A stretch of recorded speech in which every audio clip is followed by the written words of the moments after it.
here on our network, we're going to go through a number of things with a good friend of mine. I love Doug. He's an amazing colonel, Colonel Doug Macgregor, the hero of the Battle of 73 Easting.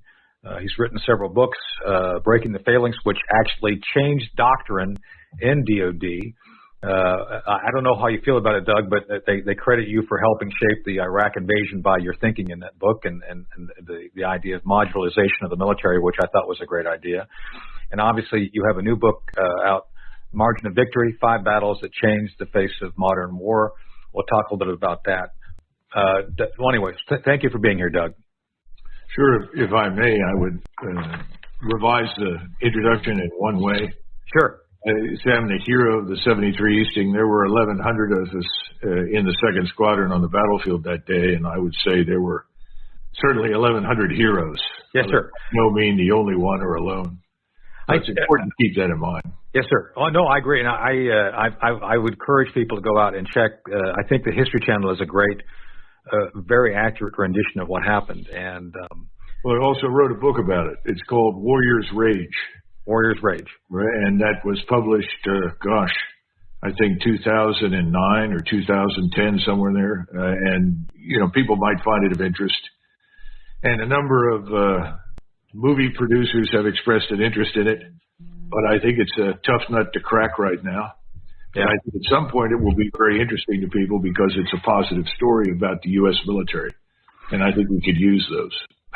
Right. And as a matter of fact, I don't know if you know, Doug, I produced something called Chain of Command, which was done by Nat Geo, that basically my old friend Joe Dunford, General Joe Dunford, wanted us to actually show what the Pentagon was doing well during his time as chairman, which is out. And now we've been told we can maybe do a season 2 of that, which we're working on right now. So I'll keep you informed on that. So let me start our interview with a quote. Jonathan Parshall said in his keynote speech titled 1942, The Crux of War. This is what he said. Far fewer wars than one might think have outcomes that are actually preordained. Wars are conditional. Their outcome depends on a chain of events, each affected by ones coming before it and likewise those coming after it. So, Doug, is the outcome of the Ukraine conflict preordained? Well, gosh, I think that historian's quote probably fits most descriptions of dating. When I wrote Margin of Victory and I picked 5 battles, I did it with something else in mind. Yeah. I was trying to demonstrate a couple of very important things that Americans absolutely do not understand. In fact, they're not alone, but I think it's a huge problem in the United States. One was most battles, and for that matter, wars, are won certainly at least 10 to 20 years before they occur. Right. And that's a function of decisions that are made on organization, leadership, training, education, as well as technology, and how well you organize to exploit technology, which is something the U.S. Army does very poorly. The Naval and Air Forces understand that everything for success in their worlds depends upon organizing to exploit technology. Right. We have lots of stupid people who say, well, we equip men. We don't turn it around and say we're manning the equipment. Well, they're wrong. The truth is, if you're successful, it's because you've manned it effectively. Right. You've altered your organization for combat in order to exploit technology that's new and different from what you had before. Right. The second part of this was what has profoundly changed, and the revolution that I was trying to get people to understand is really this revolution of indirect fire, or what you would call standoff attack, long-range strike. There are all sorts of names you can use for it, and how the emergence of intelligence, surveillance, reconnaissance platforms, literally from seabed to space, linked to a whole range of long-range strike systems. And long-range, frankly, to me, as a soldier, means almost anything beyond my line of sight. Mm-hmm. All of that results in a profound way that changes the way you fight and organize to fight. And we really haven't come to terms with that.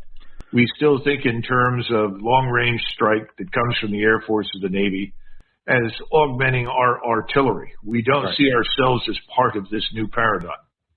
And that's playing out right now in Ukraine.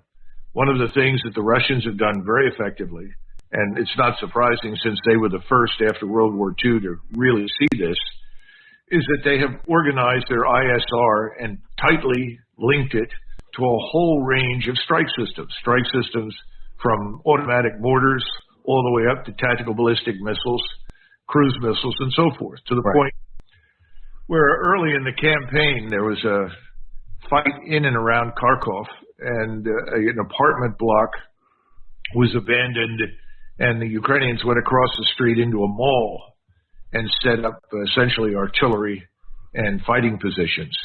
When the word reached the Russians within 7 minutes launched a cruise missile from the Black Sea that targeted and destroyed that mall area with all of the Ukrainians in it. That all took 7 minutes.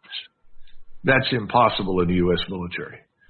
And that leads you to a whole other discussion about unity of command. Right. Someone at every level, one person, one man is in command. We don't do that. We have multiple single service headquarters augmented to quote unquote cooperate and be joint, and they all fight over turf, access, their role, leadership, and so forth. The Russians how to do that infinitely better than we. So that's the thing. Look, I've come through the system. I enlisted in 81, was commissioned in 83.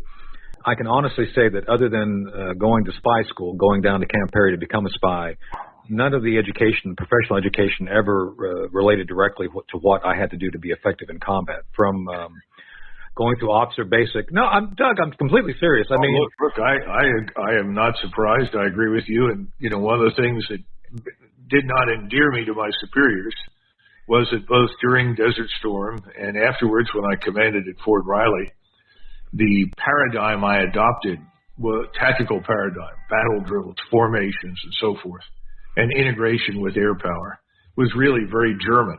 Mm-hmm. And to a lesser extent, somewhat influenced at the time by Soviet practices. But I effectively abandoned whatever the U.S. Army was preaching, which was never quite clear to me. And as a result, we were successful in the desert in 91, and then the squadron I commanded set a record at the National Training Center, which once again did not endear me to anybody. We were the high-performance unit in history. But it was because I simply did not do what the U.S. Army suggested because I never saw that it made any sense. So I agree with you completely.